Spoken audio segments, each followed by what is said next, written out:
Cloud संप्रदाय। अलौकिक सफेद जैड वर्ग पर सैकड़ों लड़के और लड़कियां पालथी मारकर बैठे थे। उनकी आंखें कसकर बंद थीं, उनके हाव भाव अलग अलग थे, कुछ गुस्से में, कुछ डर से भरे हुए, कुछ आनंदित और कुछ घोर निराशा में। इस भीड़ में अर्जुन केलोरा ने एक धीमी आवाज निकाली, अपनी आंखें खोली और अनजाने में अपने माथे को अपने हाथ से ढक लिया। उसके मन की गहराई में स्मृतियों की लहरें बाढ़ की तरह उमड़ पड़ी और उसकी चेतना पर आक्रमण करने लगी। जानकारी के इस प्रवाह से अर्जुन केलोरा को समझ आ गया कि क्या हो रहा है। वह देहांतरित हो गया था। वह ज्ञानिक्सिया दुनिया में पहुंचे। हालांकि 18 वर्षों तक उन्हें अपने पिछले जीवन का रहस्य नहीं पता चला था। आज तक ऐसा नहीं था। जब ब्लू क्लाउड संप्रदाय में अमर संप्रदाय की परीक्षा के चौथे चरण के दौरान, जिसे हृदय प्रश्न मंच कहा जाता है, उसने अपने पिछले जीवन की स्मृतियों को जागृत किया। कोई इतनी जल्दी जाग गया, उसका दांव हृदय बहुत अच्छा है। कुछ ही दूरी पर ब्लू क्लाउड संप्रदाय के कई अमर गुरु अर्जुन केलोरा को जागते हुए देखकर आश्चर्यचकित हो गए। हृदय प्रश्न मंच ब्लू क्लाउड संप्रदाय के मूल्यांकन का चौथा चरण था, जिसमें दांव हृदय का परीक्षण किया जाता था, अर्थात मन की स्थिति और इच्छा शक्ति का। अर्जुन केलोरा अपने पिछले जीवन की यादों के जागृत होने के कारण सबसे पहले जागा। अर्जुन केलोरा 9वीं कक्षा की आध्यात्मिक जड़, 18 साल की। यह अफसोस की बात है। दूसरे चरण में उसकी दृढ़ता का प्रदर्शन औसत दर्जे का था, फिर भी उसका दांव हृदय इतना मजबूत था। यह अजीब है। ऐसे दांव हृदय के साथ यदि उसकी आध्यात्मिक जड़ 7वीं श्रेणी की होती, तो 18 वर्ष की आयु में भी वह एक आशाजनक अमर बीज होता। इस उम्र में 9वें स्तर की आध्यात्मिक जड़ की क्षमता सीमित है। दांव हृदय चाहे कितना भी मजबूत क्यों न हो, वह बेकार है। अर्जुन केलोरा की जानकारी की समीक्षा करने के बाद कई लोगों ने खेद व्यक्त किया। बेशक अर्जुन केलोरा अमर शिक्षकों की राय नहीं सुन सका। वह इस समय विचारों में खोया हुआ था। उनके पिछले जन्म की स्मृतियों के जागरण के साथ ही देहांतरण के लिए अपरिहार्य प्रणाली भी आ गई। अनेक बच्चे, अनेक आशीर्वाद प्रणाली। जैसा कि नाम से पता चलता है, आपके जितने अधिक बच्चे होंगे, आपको उतनी ही अधिक आशीषें प्राप्त होंगी। यह आशीर्वाद कोई मायावी खुशी नहीं है, बल्कि ठोस और दृश्य लाभ है। सिस्टम जानकारी के अनुसार वर्तमान में इसके 2 मुख्य लाभ हैं। सबसे पहले, संतान से संबंधित कई उपलब्धि पुरस्कार हैं। जब तक उपलब्धियां सक्रिय रहेंगी, सिस्टम पुरस्कार प्रदान करेगा। दूसरा, उसके वंशजों की आध्यात्मिक मूल प्रतिभा और साधना सब उसमें जुड़ जाएगी। इसके अलावा उनके पोते पोतियों और वंशजों की प्रतिभा और संस्कार भी उसमें जुड़ जाएंगे। हालांकि पोते पोतियों से मिलने वाला बोनस बच्चों से मिलने वाले बोनस से कम होता है, और हर पीढ़ी में ये 50% कम होता जाता है। कई बच्चे, कई आशीर्वाद प्रणाली वंशजों की उपलब्धियों को अनलॉक करके पुरस्कार देती है, और बच्चों और उनके वंशजों की प्रतिभा और खेती मुझे दी जाएगी। ऐसा क्यों लगता है कि यह बच्चों का पालन पोषण करने वाला खेल है? बच्चे पैदा करके उपलब्धियां हासिल कर रहे हैं और पुरस्कार प्राप्त कर रहे हैं। लेकिन क्या इस व्यवस्था का अर्थ यह नहीं है कि जब तक मेरे बच्चों और नाती पोतों में अच्छी प्रतिभाएं और उच्च स्तर की साधना है, तब तक मेरी आध्यात्मिक मूल प्रतिभा में भी सुधार हो सकता है? मैं आसानी से अमरता की ओर बढ़ सकता हूं। प्रणाली को समझने के बाद अर्जुन केलोरा की भावनाएं उत्साह से भर गईं। इस संसार में अमरता प्राप्त करने का पहला कदम आध्यात्मिक जड़ प्राप्त करना है, और आध्यात्मिक जड़ों को 9 श्रेणियों में विभाजित किया गया है। 9वीं से 7वीं कक्षा को निम्न श्रेणी माना जाता है। 6ठी कक्षा से 4थी कक्षा तक को मध्य कक्षा माना जाता है। 3वीं कक्षा से पहली कक्षा तक को उच्च कक्षा माना जाता है। प्रथम श्रेणी से ऊपर पृथ्वी आत्मा जड़, स्वर्ग आत्मा जड़ और कुछ दुर्लभ उत्परिवर्तित आत्मा जड़ें भी हैं। प्रथम मूल्यांकन में योग्यता परीक्षण के दौरान अर्जुन केलोरा को पता चला कि उसके पास केवल 9वीं कक्षा का स्पिरिट रूट है। इसे सबसे खराब प्रकार की आत्मा जड़ माना जाता है। ऐसे आत्मिक मूल के साथ अमरता की साधना करना अत्यंत कठिन है तथा भविष्य की उपलब्धियां सीमित हैं। लेकिन अब अधिक बच्चे, अधिक आशीर्वाद प्रणाली के साथ अर्जुन केलोरा को लगता है कि अमरता का उनका भविष्य का रास्ता इतना कठिन नहीं होगा। उनका मानना है कि जब तक उनके और बच्चे होंगे, वे उनका अच्छी तरह पालन पोषण करेंगे तथा प्रयासों के माध्यम से एक बड़ा परिवार बनाएंगे, तब तक वे बिना किसी प्रयास के उन्नति कर सकते हैं। पिताजी, माँ, नहीं, यह नकली है, अभी तो ये भ्रम निकला है। हाँ, मैंने कर दिखाया, मैं अमर हो गया। नहीं, यह नकली है, मुझे बेवकूफ बनाने के बारे में मत सोचो। इस समय हृदय प्रश्न मंच पर मौजूद युवक और युवतियां धीरे धीरे जाग उठे और चिल्लाने लगे मानो उन्होंने कोई बुरा सपना देखा हो, जिससे अर्जुन केलोरा के विचारों में बाधा उत्पन्न हुई। अर्जुन केलोरा, तुम कब जागे? उसके बगल में खड़े कई लोग ये देखकर आश्चर्यचकित थे कि अर्जुन केलोरा पहले ही जाग चुका था। मैं अभी कुछ देर पहले ही जागा हूं। अर्जुन केलोरा ने अपने सामने खड़े 3 पुरुषों और 2 महिलाओं का निरीक्षण करते हुए उत्तर दिया।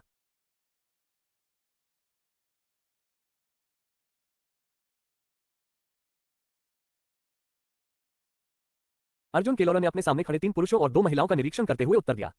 होंगी, 16 वर्ष, 9वीं कक्षा का स्पिरिट रूट, एक मार्क्विस का वैध पुत्र। हान लिन, 15 वर्ष, 7वीं कक्षा का स्पिरिट रूट, पेशे से लोहार। ली फेयू, 18 वर्ष, 7वीं कक्षा का spirit root, crimson veil gang का कनिष्ठ नेता। जियो जियो, 15 साल की, 4थी कक्षा की स्पिरिट रूट, एक विद्वान परिवार की एक युवा महिला। झाओ किंग, 16 वर्ष, 6ठी कक्षा का स्पिरिट रूट, चिकित्सकों के परिवार से। ये पांचों उनकी तरह ब्लू क्लाउड संप्रदाय की धर्मनिरपेक्ष शाखा में लाए गए अमर पौधे थे। रास्ते में उनमें से कुछ लोगों से परिचय हो गया। हालांकि ये परिचय एक अपरिचित वातावरण में गर्मजोशी की तलाश मात्र था। उनकी पृष्ठभूमि में बहुत अंतर था, जिससे उनके लिए आपस में बातचीत करना मुश्किल हो गया। केवल हान लिन और अर्जुन केलोरा के बीच ही थोड़ा बेहतर तालमेल रहा। क्योंकि अर्जुन केलोरा का जन्म एक किसान परिवार में हुआ था, इसलिए हान लिन से बात करना उनके लिए आसान था। लगता है मैं अभी सबसे पहले जागा हूं। सोच रहा हूं कि क्या मैं अमर संप्रदाय में प्रवेश कर पाऊंगा। अर्जुन केलोरा ने अपने आसपास धीरे धीरे जागते लोगों को देखा और विचार किया। सिस्टम के साथ होने के बावजूद उन्हें उम्मीद थी कि वे ब्लू क्लाउड सेक्ट में शामिल हो सकेंगे। एक साधारण किसान के रूप में उन्हें सौभाग्य से अमरता का अवसर प्राप्त हुआ था और उन्हें मूल्यांकन के लिए ब्लू क्लाउड संप्रदाय में लाया गया था। यदि वह ब्लू क्लाउड संप्रदाय में शामिल नहीं हो पाता, तो अमरता की साधना करना अत्यंत चुनौतीपूर्ण होता। अमरता की साधना में धन, संगति, तकनीक और स्थान पर ध्यान दिया जाता है, जो सभी अपरिहार्य है। आइए हम धन पर ध्यान न दें। चाहे सांसारिक दुनिया हो या खेती का क्षेत्र, धन ही प्राथमिकता है। साथ ही साधक कॉमरेड होते हैं। तकनीक से तात्पर्य साधना पद्धतियों, दाव तकनीकों और दूसरों की शिक्षाओं से है। अंत में स्थान खेती स्थल को इंगित करता है। सामान्य क्षेत्रों में जहां आध्यात्मिक नारियों का अभाव है तथा आध्यात्मिक ऊर्जा कम और बंजा है, साधना बहुत धीमी गति से आगे बढ़ती है। यदि कोई व्यक्ति ब्लू क्लाउड संप्रदाय में शामिल हो सकता है, विशेष रूप से प्रारंभिक चरणों में, तो इसे धन, साहचर्य, तकनीक और स्थान की पूर्णता माना जा सकता है। यही कारण है कि अनगिनत लोग अमर संप्रदायों में शामिल होने की आकांक्षा रखते हैं। जिनका नाम पुकारा गया है, वे आगे आए। कुछ ही देर बाद हॉट क्वेश्चनिंग प्लेटफॉर्म पर मौजूद सभी लोग जाग गए। नीले बादल संप्रदाय का एक अनुयायी हवा में तैरता हुआ आया। उसने एक जेड स्क्रॉल निकाला और अनुमोदित सूची की घोषणा करना शुरू कर दिया। जू सैन, जियो युआन, हान लिन, जियो जियू, झाओ क्विनकिंग। प्रत्येक नाम का उच्चारण किया गया। जिन लोगों के नाम पुकारे गए उनमें उत्साह और खुशी थी तथा वे अमर पथ पर अपने भविष्य के प्रति आशा से भरे हुए थे। जिन लोगों का उल्लेख नहीं किया गया उनका मन भारी होता गया, वे क्षति की भावना से भर गए। बस इतना ही।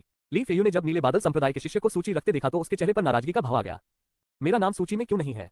होंग यी ने भी अपने होंठ भींच लिए। उसका चेहरा थोड़ा पीला पड़ गया। वह इस पर विश्वास नहीं कर पा रहा था। यद्यपि उनकी आध्यात्मिक जड़ें 8वीं कक्षा तक है, फिर भी उनकी पृष्ठभूमि अनोखी है और उन्होंने पहले से ही संबंधों पर पैसा खर्च कर दिया है। ओह, यह देखकर कि उसका नाम वहां नहीं था, अर्जुन केलोरा ने थोड़ा भारी महसूस करते हुए आह भरी। हालांकि व्यवस्था लागू होने के कारण वह ज्यादा परेशान नहीं थे। इस समय आसपास खड़े कुछ लोग फूट फूट कर रोने लगे। अन्य लोगों, तुरंत पहाड़ी द्वार से बाहर निकल जाओ, नीले बादल संप्रदाय के शिष्य ने उदासीनता से कहा। फिर अपनी आस्तीनें फड़फड़ाते हुए शुभ बादल चुने हुए लोगों के पैरों के नीचे प्रकट हुए और उन्हें उड़ा ले गए। शेष सैकड़ों लोगों के चेहरे पर कटुता के भाव थे और वे गहरी अनिच्छा की भावना के साथ वहां से जा रहे थे। इस द्वार से बाहर निकलते ही हमारी किस्मतें अलग हो जाती हैं। अमर और नश्वर के रास्ते अब अलग हो गए हैं। ब्लू क्लाउड सैक्ट गेट से बाहर निकलते हुए कई लोग आहें भरते और चिल्लाते रहे। यदि आप अमर संप्रदाय में शामिल होने में असफल हो जाते हैं, भले ही आप अमर पथ पर कदम रख लें, तब भी आप केवल एक आकस्मिक साधक ही रहेंगे। उनका भाग्य अमर पंथ के शिष्यों से बिल्कुल अलग होगा। अनिच्छा से भरे हुए होंग यी ने मंद अमर ऊर्जा और चमकदार नीले बादल संप्रदाय को देखा, लगातार आहें भरते हुए। पिछली यात्रा के दौरान उसने जियो शियायू का पीछा किया था, लेकिन अब जियो जियुए को चौथे दर्जे की आध्यात्मिक जड़ के साथ मान्यता दी गई है, जो सफलतापूर्वक ब्लू क्लाउड संप्रदाय में शामिल हो गया है, जबकि उसे हटा दिया गया था। दूसरा पक्ष तुरंत ही उसके लिए अप्राप्य अस्तित्व बन गया। अमर संप्रदाय के शिष्यों के सामने एक कुलीन पुत्र के रूप में उनकी स्थिति पूरी तरह से महत्वहीन थी। यहाँ तक कि हान लिन, जिसे वह पहले तुच्छ समझता था, और झाओ किनकिंग, जिसकी कोई महत्वाकांक्षा नहीं थी, इस समय ब्लू क्लाउड संप्रदाय में शामिल हो गए हैं और वे ऐसे व्यक्ति बन गए हैं जिन्हें वह भविष्य में सम्मान की दृष्टि से देखता है। अब मुझे क्या करना चाहिए? अर्जुन केलोरा ने नीले बादल संप्रदाय के द्वार पर नजर डाली, एक गहरी सांस ली और आगे के रास्ते पर विचार किया। हालांकि उनके पास एक व्यवस्था थी, लेकिन इसका उपयोग करना सरल नहीं है। प्रारंभिक काल में संचयन अवस्था होती है, लगातार शादी करना और बच्चे पैदा करना, फिर बच्चों का पालन पोषण करना। इस पर खर्च किया गया समय, धन और ऊर्जा नगण्य नहीं है। इस समय उसके लिए यह बहुत कठिन है। यद्यपि उसकी जड़ें आध्यात्मिक है, फिर भी वह एक साधारण किसान है जिसके पास धन नहीं है। यदि वह अमर संप्रदाय की सेना में शामिल नहीं हो सकता तो यह आध्यात्मिक जड़ ज्यादा मूल्यवान नहीं होगी। जैसे ही सभी लोग पहाड़ से नीचे उतर रहे थे, एक 30 या 40 वर्ष का सभ्य व्यक्ति हरे रंग का वस्त्र पहने उनकी ओर आया। उतरती भीड़ को देखकर बोला, युवा मित्रों, हमारा किंगजू पर्वत का लू परिवार इस समय 20 दामादों की भर्ती कर रहा है और उन्हें आध्यात्मिक शिराओं से धन्य भूमि और अमर साधना नियमावली प्रदान कर रहा है। क्या आपकी रुचि है? एक दामाद से शुरू करके एक दीर्घकालिक परिवार का निर्माण। अध्याय 2, 20 साल में 50 बच्चे। मैंने दामाद बनना चुना है। हम दामाद की तलाश है। आपको आध्यात्मिक नसें प्रदान करें और रहस्यों का विकास करें। हरे वस्त्र वाले व्यक्ति की बातें सुनकर पहाड़ से हटाए गए लोगों की भीड़ में तुरंत हलचल मच गई। ये सुनकर अर्जुन केलोरा भी थोड़ा भावुक हो गया। सावधानीपूर्वक विचार करने के बाद उन्होंने सोचा कि साधना दल में शामिल होना उनकी वर्तमान स्थिति के लिए सबसे अच्छा विकल्प होगा।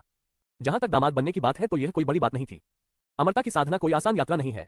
हालांकि वह चुप रहा क्योंकि वह पहले निरीक्षण करना चाहता था। आखिरकार अच्छी चीजें आसमान से नहीं गिरती। वह किंजू पर्वत पर लू परिवार की स्थिति के बारे में ज्यादा नहीं जानता था। कौन जानता था कि यह दामाद भर्ती एक वास्तविक प्रस्ताव था या सिर्फ एक दिखावा? क्या मैं पूछ सकता हूँ सीनियर, क्या आपका दामाद बनने के लिए कोई आवश्यकताएं हैं? मुझे याद है कि आपके जैसे परिवार आमतौर पर विदेशी रक्त वंश की खेती नहीं करते हैं, है ना? भीड़ में से किसी ने तुरंत बोल दिया। हटाए गए युवक युवतियों में कई धनी और प्रभावशाली परिवारों के वंशज थे, यहाँ तक कि आकस्मिक साधकों के वंशज भी थे जिन्हें साधना जगत की एक निश्चित समझ थी। हाँ, चूंकि उस युवा मित्र ने पूछा है, मैं लू कुछ भी नहीं छिपाऊंगी। मैं सीधी सादी बात कहूंगी। कुछ साल पहले मेरे लू परिवार के वंशजों की मृत्यु हो गई थी, जिसके परिणामस्वरूप नई प्रतिभाओं की कमी हो गई थी। इसलिए मैं नए लोगों को लाने के लिए दामादों की भर्ती करने हेतु यह अपवाद बना रहा हूँ। जहां तक आवश्यकताओं का प्रश्न है, 20 वर्षों के भीतर आपके 50 वंशज होने चाहिए। यदि उनमें से एक मध्यम स्तर की आध्यात्मिक जड़ों वाला हो या 3 निम्न स्तर की आध्यात्मिक जड़ों वाले हो तो कार्य पूरा माना जाएगा। इस अवधि के दौरान मेरा लू परिवार न केवल आपको आध्यात्मिक शिरस्थान और साधना तकनीक प्रदान करेगा, बल्कि हर महीने एक निश्चित मात्रा में साधना संसाधन भी आवंटित करेगा। हरे वस्त्र पहने व्यक्ति ने भीड़ की ओर देखा। उसका चेहरा कोमल और परिष्कृत था तथा वह धीरे धीरे समझा रहा था। हालांकि जैसे ही ये शब्द निकले, भीड़ में से कई लोगों ने अविश्वास व्यक्त किया। ऐसा लग रहा था जैसे वे दामादों की नहीं बल्कि प्रजनन के लिए पशुओं की भर्ती कर रहे हों। आप देखिए, पुरुषों और महिलाओं के बीच की बातें किसी की जीवन शक्ति और ऊर्जा को बहुत हद तक खत्म कर सकती हैं, विशेषकर कृषकों के लिए। नीले बादल संप्रदायों द्वारा निष्कासित किए जाने के बाद इन लोगों की उपलब्धियां पहले से ही सीमित थीं। यदि वे प्रतिदिन ऐसी चीजों पर ध्यान केंद्रित करते तो उनकी साधना प्रगति संभवतः धीमी होती। ये सुनकर अर्जुन केलोरा का मुंह थोड़ा सा फड़क उठा। 20 वर्षों में 50 वंशज होना थोड़ा अधिक लग रहा था। यदि आप हर साल एक बच्चा भी पैदा करें तो भी आप 20 साल में 50 साल तक नहीं पहुंच पाएंगे। ऐसा प्रतीत होता है कि लू परिवार के दामाद की भर्ती एक एक करके नहीं की गई थी। प्रत्येक दामाद को 3 या 4 पत्नियों के साथ जोड़ा जा सकता है। क्या यह अस्वीकार्य नहीं लगता? सावधानीपूर्वक विचार करने के बाद अर्जुन केलोरा ने भी सोचा कि यह उसके लिए काफी उपयुक्त है। न केवल उसके पास खेती करने के लिए जगह होगी, बल्कि बच्चों के पालन पोषण में मदद करने के लिए उसकी पत्नी भी होगी। यह उनकी साधना प्रणाली के कठिन प्रारंभिक चरण के लिए एक आदर्श समाधान था। इसके अलावा इतनी सख्त जरूरतें सुनकर अर्जुन केलोरा को थोड़ी राहत मिली। अगर ये सख्त न होती तो निकाले गए लोगों को साधना परिवार में शामिल होने का मौका कैसे मिलता? होंग यी, जो उसके बगल में खड़ा था, ने अर्जुन केलोरा के चेहरे पर रुचि का संकेत देखा और बोला, अर्जुन केलोरा, मैंने किंजू पर्वत पर रहने वाले लू परिवार के बारे में सुना है। यह एक वैध साधना परिवार है जिसका मुखिया एक संस्थापक पूर्वज है। ये बिल्कुल वैसा ही है जैसा उन्होंने कहा था। पिछले कुछ सालों में हुंगे घाटी के चेन परिवार के साथ एक आध्यात्मिक पत्थर की खदान को लेकर बड़ा झगड़ा हुआ था, जिसके कारण परिवार को बहुत से युवा लोगों को खोना पड़ा। यदि आपके पास कोई अन्य विकल्प नहीं है तो यह एक अच्छा विकल्प हो सकता है, होंग यी ने कहा। पहले अपनी पहचान के कारण वह अर्जुन केलोरा, हान लिन और झाओ क्विनकिंग के प्रति ज्यादा दोस्ताना व्यवहार नहीं रखता था। यहाँ तक कि वह उन्हें नीची नजर से देखता था। लेकिन अब जब हान लिन और झाओ क्विंकिंग ने ब्लू क्लाउड संप्रदाय में प्रवेश कर लिया था, जबकि वह समाप्त हो गया था, उसका अहंकार दूर हो गया था और वह वास्तविकता को अधिक स्पष्ट रूप से देखने लगा था। उन्होंने ये समझ लिया कि एक बार जब आप साधना पथ पर चल पड़ते हैं तो महान मूल के लोगों और विनम्र मूल के लोगों के बीच का अंतर उतना बड़ा नहीं होता जितना उन्होंने सोचा था। यदि अर्जुन केलोरा किसी साधना परिवार में शामिल हो जाए तो भले ही उसकी भविष्य की उपलब्धियां सीमित हो, उसके पास अधिक मित्र और अधिक अवसर होंगे। मुझे याद दिलाने के लिए धन्यवाद भाई होन। ये सुनकर अर्जुन केलोरा के दिल में बची हुई चिंता भी गायब हो गई। उन्होंने महसूस किया कि इस समय लू परिवार का दामाद बनना उनके लिए बहुत अच्छा विकल्प है। इस प्रणाली के लागू होने के बाद जब तक आप प्रारंभिक चरण से गुजर जाते हैं, क्या आप पक्षी की तरह उड़ने में सक्षम नहीं हो जाएंगे? तुरंत ही अर्जुन केलोरा पंजीकरण के लिए आगे बढ़े। भाई लू, चलो साथ चलते हैं। इस समय ली फेयू ने ऐसे कहा जैसे कोई कठिन निर्णय ले रहा हो। भाई ली, क्या आप भी लू परिवार में शामिल हो रहे हैं? होंगी को यह देखकर आश्चर्य हुआ कि ली फेयू ने लू परिवार में शामिल होने का फैसला किया। अर्जुन केलोरा, जो एक किसान पृष्ठभूमि से आए थे, इस निर्णय को समझ सकते थे। हालांकि ली फेयू, जो शक्तिशाली क्रिम्सन वेल गिरोह का सदस्य था, एक युवा गिरोह नेता होने के नाते उसकी परिस्थितियां काफी अच्छी थीं। यह अप्रत्याशित था कि वह स्वेच्छा से लू परिवार का दामाद बन जाएगा। जिंदगी बस एक सपना है जो सिर्फ 100 साल तक चलता है। अगर तुम्हें अमरता का मौका मिले तो उसे गंवाना नहीं चाहिए, ली फेयू ने गहरी आवाज में कहा। वह अपनी स्थिति समझता था। हालांकि क्रिम्सन वेल गैंग अच्छा था, लेकिन उसके पिता अकेले फैसला नहीं ले सकते थे। गिरोह उसकी साधना के लिए ज्यादा आर्थिक मदद नहीं कर सकता था। अगर वह वापस लौटता तो उसे अपने पिता की तरह गिरोह का मुखिया बनने का मौका मिल सकता था और वह एक साधारण इंसान की जिंदगी जी सकता था। हालांकि ये जानते हुए कि उसकी आध्यात्मिक जड़ें हैं और अमरता प्राप्त करने की क्षमता है, वह वापस जाने को तैयार नहीं था। उसने अपने पिता को एक साधक के सामने झुकते और दंडवत करते देखा था। चाहे उनकी सामाजिक स्थिति या युद्ध कौशल कुछ भी हो, हर कोई साधक के सामने चींटियों के समान था। इसलिए भले ही यह कठिन था, लेकिन जब तक कोई अवसर की झलक मिलती रही, वह उसे हासिल करना चाहते थे। कम से कम उसे भविष्य में इसका पछतावा तो नहीं होगा। तो फिर मैं भाई ली और भाई लू की अमरता की सफल यात्रा की कामना करता हूँ। अगर भविष्य में आपको किसी चीज की जरूरत पड़े तो आप माक्वेसी के निवास पर लिख सकते हैं। हान ये तर्क समझ गया और उसने और समझाने की कोशिश नहीं की। एक कुलीन व्यक्ति होने के नाते उनके पास घर पर पर्याप्त धन था और वे दामाद बने बिना भी अपनी खेती जारी रख सकते थे। इसके तुरंत बाद अर्जुन केलोरा और ली फेयू ने हरे वस्त्र वाले व्यक्ति से संपर्क किया और लू परिवार में शामिल होने की इच्छा व्यक्त की। जब हरे वस्त्र वाले व्यक्ति ने सुना कि अर्जुन केलोरा की आध्यात्मिक जड़ें केवल 9वीं कक्षा जितनी ही हैं, तो वह थोड़ा हिचकिचाया। बेहतर आध्यात्मिक जड़ें होने से बच्चों की जड़ें मजबूत और ग्रेड ज्यादा होने की संभावना बढ़ जाती है। हालांकि जब उन्होंने अर्जुन केलोरा और ली फेयू को एक साथ देखा तो ली फेयू की 7वीं कक्षा की आध्यात्मिक जड़ होने के कारण उन्होंने सिर हिलाया। क्या तुमने इस बारे में सोच लिया है? एक बार किंजू पर्वत पर पहुंच गए तो पीछे मुड़कर नहीं देख सकते। तुम्हें एक अनुबंध पर हस्ताक्षर करने होंगे। यदि आप 20 वर्षों के भीतर शर्तों को पूरा नहीं कर सकते हैं तो आपको न केवल 3 गुना संसाधन का भुगतान करना होगा, बल्कि आपको 10 वर्षों तक लू परिवार की सेवा भी करनी होगी। हरे वस्त्र वाले व्यक्ति ने गंभीरता से कहा। हमने फैसला कर लिया है। अर्जुन केलोरा और ली फेयू ने सहमति में सिर हिलाया। लगभग आधे घंटे में सभी 20 दामादों की भर्ती कर ली गई। वे सभी साधारण युवक थे जिनकी कोई खास पृष्ठभूमि नहीं थी। हरे रंग के वस्त्र वाला व्यक्ति किसी भी मजबूत पृष्ठभूमि वाले व्यक्ति को नहीं चाहता था। मैं लू युवानदिन हूँ, लू परिवार का मुखिया। अब से तुम मुझे मुखिया कह सकते हो। अब मेरे पीछे किंजू पर्वत पर वापस चलो, लू युवानदिन ने अर्जुन केलोरा और अन्य से कहा। फिर उसने एक सुनहरा पैटर्न वाला थैला निकाला और उसे खोला। सफेद रोशनियों की एक श्रृंखला उड़ी जो सुनहरे अयाल और फुर्तीले अंगों वाले शानदार पीले घोड़ों में बदल गई। घोड़े की सवारी। इन घोड़ों को देखकर कई लोग आश्चर्यचकित हुए। नीले बादल संप्रदाय के पिछले उपयाजक ने अपनी आस्तीनें फड़फड़ाई और चुने हुए लोगों के पैरों के नीचे शुभ बादल छा गए और वे उड़ गए। लेकिन वे तो लू युवानदिन का अनुसरण कर रहे थे और वे केवल घोड़ों की सवारी ही कर सकते थे। अर्जुन केलोरा को भी लगा कि साधना करना और फिर भी घोड़े की सवारी करना थोड़ा नीचा है। ये साधारण घोड़े नहीं हैं, ये मेरे लू परिवार द्वारा पाले गए आत्मिक घोड़े हैं और ये एक दिन में 1000 मील का सफर तय कर सकते हैं। अगर आपको घुड़सवारी नहीं भी आती तो भी कोई समस्या नहीं होगी। लू युवानदिन ने उनके चेहरों पर निराशा देखकर समझाया। उसके पास कोई विकल्प नहीं था। लू परिवार एक छोटा सा कबीला था। यद्यपि उनके पास एक जादुई उड़ने वाली नाव थी, फिर भी वे उसका उपयोग लापरवाही से नहीं करते थे। जहां तक लोगों को गुमराह करने की बात है तो ये तो और भी अवास्तविक था। क्यूई शोधन के 8वें स्तर पर अपनी साधना के साथ वह अकेले लंबी दूरी तक भी नहीं उड़ सकता था, दूसरों को अपने साथ ले जाना तो दूर की बात थी। बहुत से लोगों के लिए घोड़े की सवारी करना सबसे सुविधाजनक और तेज तरीका था। इसलिए अर्जुन केलोरा और अन्य लोग घोड़ों पर सवार होकर लू युवानदिन के पीछे चले गए। नीले बादल संप्रदाय के पर्वत की तलहटी में लू परिवार के 5 साधक रास्ते में किसी भी दुर्घटना से बचने के लिए उनके साथ जाने के लिए प्रतीक्षा कर रहे थे। एक दामाद से शुरू करके एक दीर्घकालिक परिवार का निर्माण। अध्याय 3, रास्ते में घात, अमरता की खतरनाक दुनिया। संध्या। लू युवानदिन और उनके समूह ने जंगल में आराम किया। ये तो बताने की आवश्यकता ही नहीं है कि यह आत्मिक घोड़ा वास्तव में साधारण घोड़ों से तुलनीय नहीं था। अर्जुन केलोरा को घोड़े की सवारी करना नहीं आता था, लेकिन दिन भर की लंबी यात्रा के बाद भी उन्हें थकान महसूस नहीं हुई। लॉर्ड लू, किंजू पर्वत तक पहुंचने में कितना समय लगेगा? इसी समय एक युवक ने पूछा। यह आध्यात्मिक घोड़ा एक दिन में 1000 मील की यात्रा करता है। इस गति से इसे किंजू पर्वत तक पहुंचने में केवल आधे महीने से थोड़ा ज्यादा समय लगेगा। लू युवानदिन ने कहा। एक दिन में 1000 मील, आधा महीना। ये सुनकर सभी लोग अविश्वास से एक दूसरे की ओर देखने लगे। अर्जुन केलोरा भी अवाक रह गए। ये तो बहुत दूर की बात है। लू युवानदिन ने सभी के चेहरों पर बदसूरत भावों को नोटिस नहीं किया। उन्होंने एक चीनी मिट्टी की बोतल निकाली और कहा, आधा महीना जल्दी ही बीत जाएगा। ये उपवास की गोलियां हैं। एक लेने के बाद आपको 1 महीने तक भूख नहीं लगेगी। लीजिए, आप सभी के लिए एक एक। इसके साथ ही वह प्रत्येक व्यक्ति को एक उपवास की गोली वितरित करता है।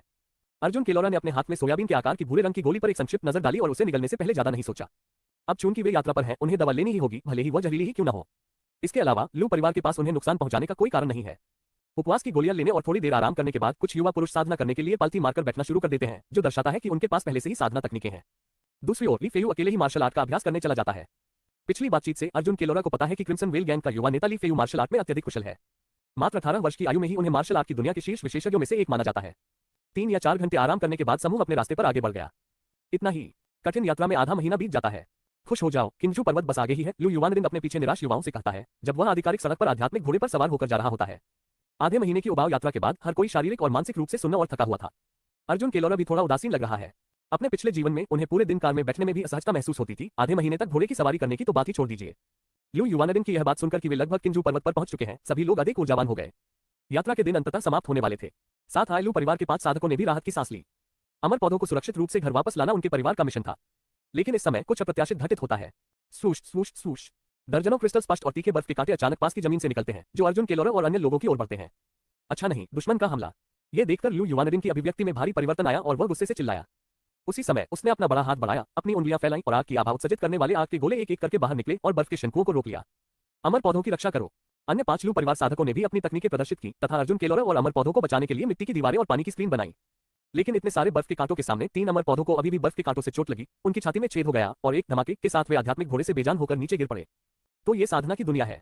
अर्जुन केलोरा इस भयावह दृश्य को देखकर खुद को रोक नहीं सका, उसका चेहरा थोड़ा पीला पड़ गया। वह भले ही एक ट्रांसमिग्रेटर हो, लेकिन चाहे पिछले जन्म में हो या इस जन्म में, उसने कभी ऐसा नरसंहार नहीं देखा। ये पहली बार है। इस समय उसे खेती की दुनिया की क्रूरता की स्पष्ट समझ प्राप्त हुई। हाँ, लू युवानरिन, क्या तुमने उन अमर पौधों को वापस लेने की कोशिश करने से पहले मेरे चेन परिवार से पूछा था? एक एक करके किसान जमीन से बाहर निकले। उनका नेतृत्व एक मध्यम आयु वर्ग का व्यक्ति कर रहा था जिसने बड़ा लाल चोगा पहना हुआ था। चेन शुएशेन, हमारे किंजू पर्वत क्षेत्र में इतनी लापरवाही से काम करने की तुम्हारी हिम्मत कैसे हुई?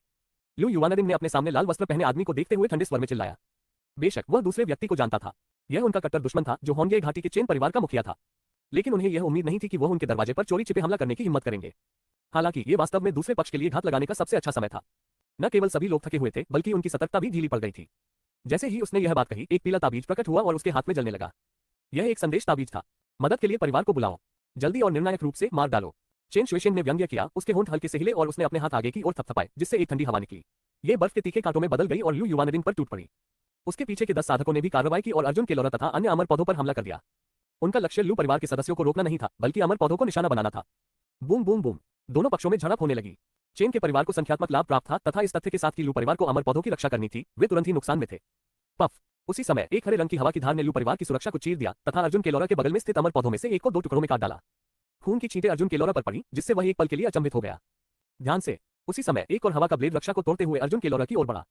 लेकिन उसके बगल में खड़े ली फेयू की नजरें तेज और हाथ तेज थे। उसने छलांग लगाई और चतुराई से अर्जुन केलोरा को नीचे धकेल दिया, जिससे हमला टल गया। धन्यवाद भाई ली। अर्जुन केलोरा को होश आया, उसके दिल में डर बना हुआ था। यदि ली फेयू ने उसे नीचे नहीं धकेला होता तो वह पवन ब्लेड निस्संदेह उसे मार देता। एक ट्रांसमिग्रेटर के रूप में इस तरह से मरना निराशाजनक होगा। इस दुनिया की क्रूरता को देखने के बाद भले ही वह डरा हुआ था, लेकिन खेती करने का उसका दृढ़ संकल्प और भी मजबूत हो गया। योग्यतम की उत्तरजीविता की इस दुनिया में बिना शक्ति के आप एक चींटी से अधिक कुछ नहीं है और आपका जीवन एक खरपतवार की तरह नाजुक है। वाह, खेती बहुत खतरनाक है, मैं घर जाना चाहता हूँ। कृपया मुझे जाने दीजिए, यह मेरा कोई काम नहीं है। भाग जाओ, यहाँ रहना तो बस मौत का इंतजार है। लू परिवार को नुकसान में देखकर, जिसमें कई अमर पौधे मारे गए थे, कुछ रोए और दया की भीख मांगी, जबकि अन्य ने भागने का विकल्प चुना। हालांकि इसमें एक मोड़ था। जैसे ही वे दोनों लू परिवार की सुरक्षा सीमा से बाहर भागे, वे आग के गोलों, हवा के ब्लेडों और बर्फ के कांटों से तुरंत मारे गए, जिससे जो भी भागने की कोशिश कर रहा था वह डरकर हिलने से डर गया। उस समय अर्जुन केलोरा और अन्य लोग वध के लिए प्रतीक्षारत मेमनों की तरह थे, केवल यही प्रार्थना कर पा रहे थे कि लू परिवार टिके रहे। सौभाग्यवश कुछ ही देर बाद हवा के टूटने की आवाज सुनाई देने लगी। किंजू पर्वत की दिशा से आकृतियां उड़ रही थीं। जाना। यह देखकर कि लू परिवार की सेना आ गई है, चेन शुएशेन ने बिना किसी हिचकिचाहट के एक निर्णायक कदम उठाया और बाकी सैनिकों को भागने के लिए प्रेरित किया। पिताजी, क्या आप ठीक हैं? उस समय बर्फ सफेद पोशाक में एक महिला तेजी से आकाश से लू युवानरिन के पास तैरती हुई आई। उसकी आवाज स्पष्ट झरने के पानी की तरह थी और उसका चेहरा चिंता से भरा हुआ था। उसके चेहरे की बनावट नाजुक थी, उसका शरीर पतला और सुंदर था और उसकी सफेद पोशाक लहरा रही थी, जिससे बर्फ की तरह सफेद पैरों की झलक दिख रही थी, मानो कोई स्वर्गीय युवती धरती पर उतर रही हो और नरक के द्वार से अभी अभी गुजरे सभी अमर पौधों को स्तब्ध कर रही हो। अर्जुन केलोरा भी बेहतर नहीं थे।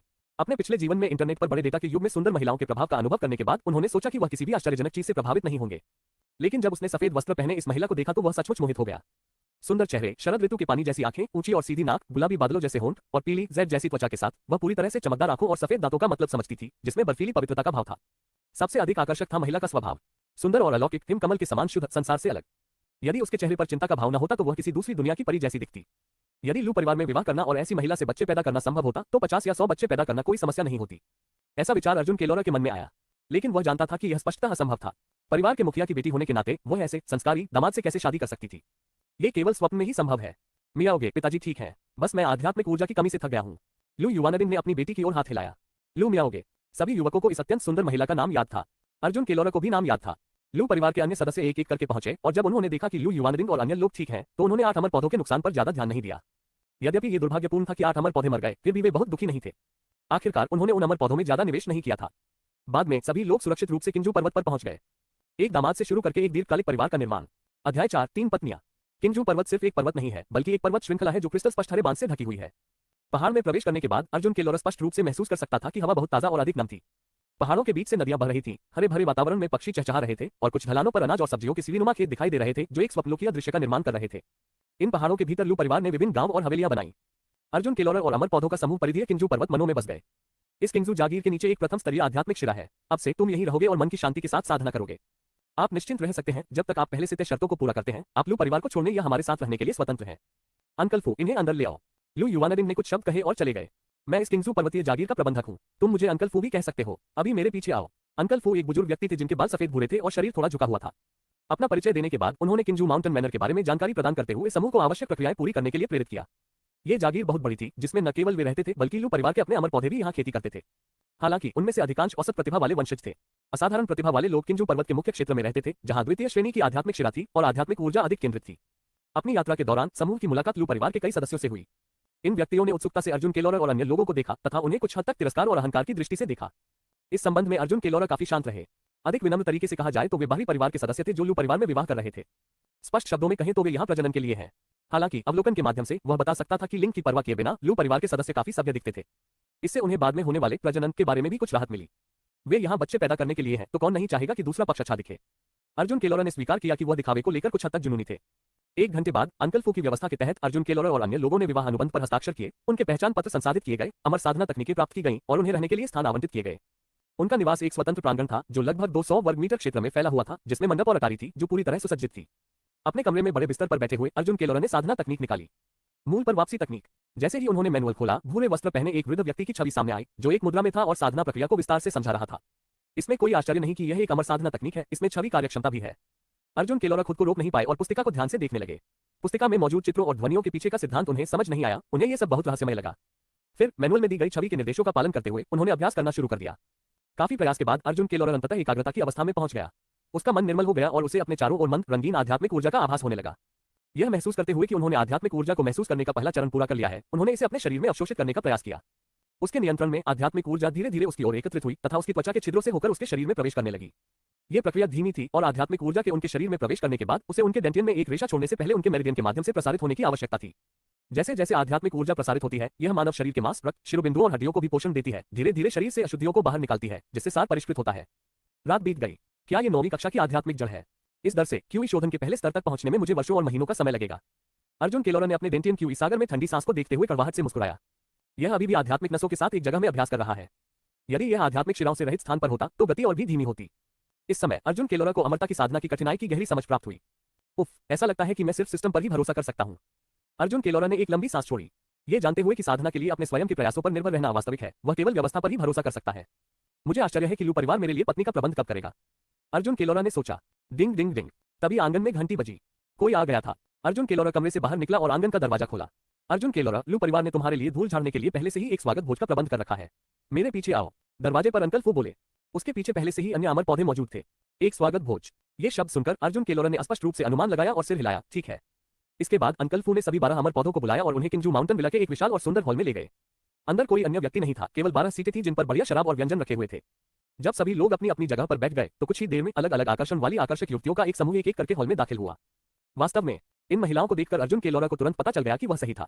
यह स्वागत भोज प्रजनन के लिए आयोजित किया गया था। लगभग 50 या 60 महिलाएं हॉल में दाखिल हुई, सभी दिखने में अच्छी थीं। यद्यपि लू मियाओगे जैसी कोई तेजस्वी सुंदरियां नहीं थीं, फिर भी कई आकर्षक महिलाएं थीं जो उनके पिछले जीवन की कुछ इंटरनेट प्रसिद्ध हस्तियों से कम नहीं थीं। इन महिलाओं ने स्पष्ट रूप से अपने पहनावे में बहुत सावधानी बरती थी तथा प्रत्येक का रूप रंग अलग था। कुछ छोटे और प्यारे थे, कुछ का मेकअप साधारण, सौम्य और सुरुचिपूर्ण था। कुछ की भौहें हरी ब्लेड की तरह थीं, वे कठोर पोशाक पहने हुए थे और उनका व्यवहार वीरतापूर्ण और बहादुरी भरा था। कुछ ने विस्तृत महलनुमा पोशाकें पहनी थीं, काले बाल बांधे हुए थे, वे गरिमा में और उदार थे। कुछ लोग ऐसे भी थे जिनका स्वभाव ठंडा था, बर्फ के पहाड़ जैसा सुंदर और आकर्षक, जिनमें प्रलोभन का भाव था, धुंधले हल्के कपड़े पहने, लंबे पैर और ऊंची एड़ियां, आकर्षक वगैरह। ये कहा जा सकता है कि इतनी सारी शैलियों में से निश्चित रूप से कोई एक शैली आपको मोहित कर लेगी। ये काफी अच्छा लाइनअप है। अर्जुन केलोरा ने अपने सामने खड़ी खूबसूरत महिलाओं की अंतहीन कतार को देखा और प्रशंसा से आह भरी। उन्होंने महसूस किया कि लू परिवार इस संबंध में वास्तव में उदार था, इसमें कोई संदेह नहीं है। सचमुच एक उचित खेती परिवार। ये सभी किंजू लू परिवार की हमारी धर्मनिरपेक्ष शाखा की उत्कृष्ट महिलाएं हैं।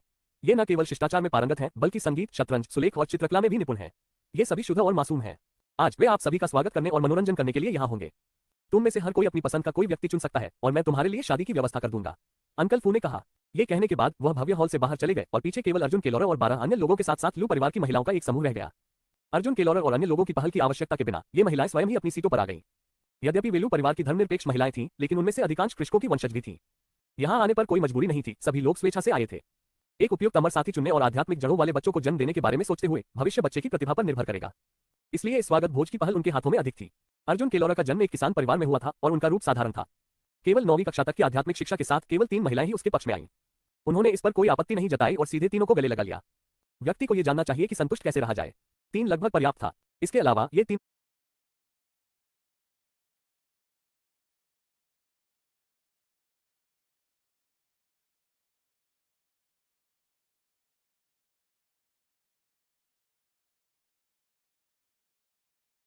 ये तीनों बहनें बुरी नहीं थीं। उनमें से एक शुद्ध और सुंदर दिख रहा था तथा उसका व्यक्तित्व जीवंत था। दूसरा शुद्ध और सुंदर लग रहा था, जिसमें आकर्षण की झलक थी, जिससे लोगों को पवित्रता और आकर्षण दोनों का एहसास हो रहा था। उनमें से एक ऐसी भी थी जिसका रूप सौम्य था, व्यक्तित्व सुंदर था तथा वह एक सुसंस्कृत महिला जैसी परिष्कृत थी। पहली 2 लड़कियों के चेहरे की बनावट काफी मिलती जुलती थी, संभवतः वे बहनें थीं। बस काफी है। यदि पिछले जन्म में उसे ऐसी 3 पत्नियां मिल जाती तो उसके पूर्वजों को गर्व होता। अर्जुन केलोरा की पहल की तुलना में अन्य 11 अपेक्षाकृत आरक्षित थे। उदाहरण के लिए ली फेयू, जो दिखने में सुंदर था और जिसकी आध्यात्मिक जड़ 7वीं कक्षा की थी, उसके पास 7 लड़कियां आ रही थीं। लेकिन उसने केवल एक दुबली पतली और खूबसूरत लड़की को चुना, बाकी सभी को ठुकरा दिया। 1 घंटे बाद स्वागत भोज समाप्त हुआ। हर किसी ने अपना महत्वपूर्ण अन्य चुन लिया था। अर्जुन केलोरा को छोड़कर जिन्होंने 3 को चुना, अन्य ने केवल 1 या 2 को चुना। उनमें अभी भी खेती करने की आकांक्षा थी। ऐसा सिर्फ इसलिए था क्योंकि उन्होंने लू परिवार के साथ एक अनुबंध पर हस्ताक्षर किए थे। फिलहाल उन्होंने सद्भावना दिखाने के लिए एक व्यक्ति को चुना, ये सोचकर कि भविष्य में सफल साधना से वे अपनी स्थिति बदल सकते हैं। बाद में अंकल फू की व्यवस्था के तहत 12 ने उसी दिन विवाह भोज का आयोजन किया। शादी साधारण थी और समारोह के बाद वे अपने अपने कक्षों में चले गए। पत्नी पति X3 दुल्हन कक्ष में अर्जुन केलोरा ने अपने सामने 3 आकर्षक और सुंदर पत्नियों को देखा, जिनमें से प्रत्येक का आकर्षण अलग था, और बिस्तर का पर्दा खींच दिया।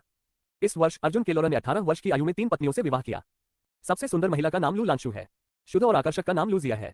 शुद्ध और प्यारे का नाम लू किंगेर है। वे बहनें हैं। एक दामाद से शुरू करके एक दीर्घकालिक परिवार का निर्माण। अध्याय 5 पिता बनना। आधे महीने बाद अर्जुन केलोरा, तुम बहुत प्रभावशाली हो। तुमने न सिर्फ मेरे लू परिवार की 3 औरतों से शादी की, बल्कि आधे महीने के अंदर ही तुमने लांशु को गर्भवती कर दिया। हमारा लू परिवार हमेशा से ही पुरस्कार और दंड के मामले में निष्पक्ष रहा है। स्वाभाविक रूप से हम आपके साथ बुरा व्यवहार नहीं करेंगे। लीजिए आपका पुरस्कार। एक निम्न श्रेणी का जादुई हथियार, एक उल्टी तलवार, हरे बांस के वस्त्रों का एक सेट, येलो ड्रैगन पिल की एक बोतल, आध्यात्मिक चावल की 100 कट्टे। ग्रीन बैम्बू मैनर के हॉल में लू युवानरिंग ने अर्जुन केलोरा से बात की। अर्जुन केलोरा की शादी को आधा महीना हो गया था। आत्म साधना के सीमित प्रभाव को समझते हुए अर्जुन केलोरा ने पिछले आधे महीने में मूल रूप से कोई अभ्यास नहीं किया था तथा अपनी सारी ऊर्जा प्रजनन पर केंद्रित कर दी थी। लेकिन उनके प्रयास व्यर्थ नहीं गए। उनकी 3 पत्नियों में से लू लांशु के गर्भवती होने की पुष्टि हुई। ये खबर सुनकर अर्जुन केलोरा बहुत खुश हुआ। चाहे इस जन्म में हो या पिछले जन्म में, यह उसका पहला पिता बनने का मौका था। यद्यपि इस बच्चे का जन्म कई उपयोगितावादी कारकों से उलझा हुआ था, फिर भी उसे जो खुशी महसूस हुई वह वास्तविक थी। जैसे ही उसे पता चला कि वह पिता बनने वाला है, उसने अपने बच्चे का नाम पहले ही तय कर लिया था। अगर लड़का हुआ तो वह उसका नाम पिंगान रखेगा और अगर लड़की हुई तो वह उसका नाम जिले रखेगा। ये नाम उनकी इस इच्छा को दर्शाते हैं कि उनके बच्चे शांतिपूर्ण और आनंदमय जीवन जिए। जब लू परिवार के मुखिया लू युवानरिंग ने यह खबर सुनी तो वह अर्जुन केलोरा की प्रशंसा करने और उदार पुरस्कार प्रदान करने के लिए व्यक्तिगत रूप से किंजू विला आए। एक निम्न श्रेणी का जादुई हथियार जिसकी कीमत 50 स्पिरिट स्टोन है। वस्त्रों का एक सेट जिसकी कीमत 30 आत्मा पत्थरों के बराबर है। 100 कट्टे आध्यात्मिक चावल 10 आत्मा पत्थरों के बराबर। पीली ड्रैगन गोली की एक बोतल जिसका मूल्य 10 स्पिरिट स्टोन के बराबर है। कुल मिलाकर पुरस्कार संसाधनों में 100 आत्मा पत्थरों के बराबर थे। जब अन्य अमर पौधों ने यह इनाम सुना तो उनकी आंखें लाल हो गईं। लू परिवार से उन्हें मिलने वाला मासिक संसाधन केवल 2 आत्मिक पत्थर और 10 कट्टे आध्यात्मिक चावल था। अर्जुन केलोरा को मिलने वाला इनाम लगभग उनके 3 साल के आवंटन के बराबर था। सिर्फ इसलिए कि वह पहला बच्चा था, उसे 3 साल के संसाधन मिल गए। इससे वे हताश होकर दांत पीसने लगे। धन्यवाद कुलपति। अर्जुन केलोरा भी प्रसन्न हुए और उन्होंने आदरपूर्वक अपना आभार व्यक्त किया। उन्होंने पहले बच्चे को जन्म देने पर ऐसे पुरस्कार की उम्मीद नहीं की थी।